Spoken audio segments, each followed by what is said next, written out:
दोस्तों, आप सभी अगर चाय पी लीजिए ब्लैक टी। तो देखिए हम चाय बना चुके हैं, अब इसको छान लें। हमारे घर में 4 लोग हैं प्रेजेंट में, तो 4 लोग ब्लैक चाय पियेंगे। हम लोग सुबह के टाइम हमेशा ब्लैक पीते हैं जी, और क्योंकि हम लोग दूध वाला नहीं पीते हैं ना जी, इसीलिए। और हम लोग दूध कैसे छोड़े तो इसकी कहानी बहुत लंबी चौड़ी है, जाने दीजिए।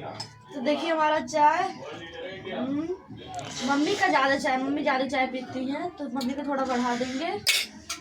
मम्मी भैया का हो गया, तो मम्मी भैया के चाय में ठंडी का मौसम है ना, तो इसीलिए उनकी चाय में थोड़ा घी डालना पड़ जाता है।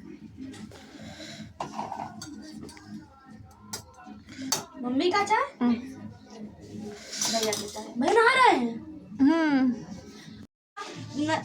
हमारा नमकीन है, दीदी का बिस्किट है, और 5-5 कम समय सुबह हम खाते हैं, बस ज़्यादा नहीं खाते हैं। दीदी का, मेरा और दीदी का चाय में घी अब हमारे चाय में नहीं पड़ा है, तो अब इसमें चलते हैं चाय देने। Bye bye.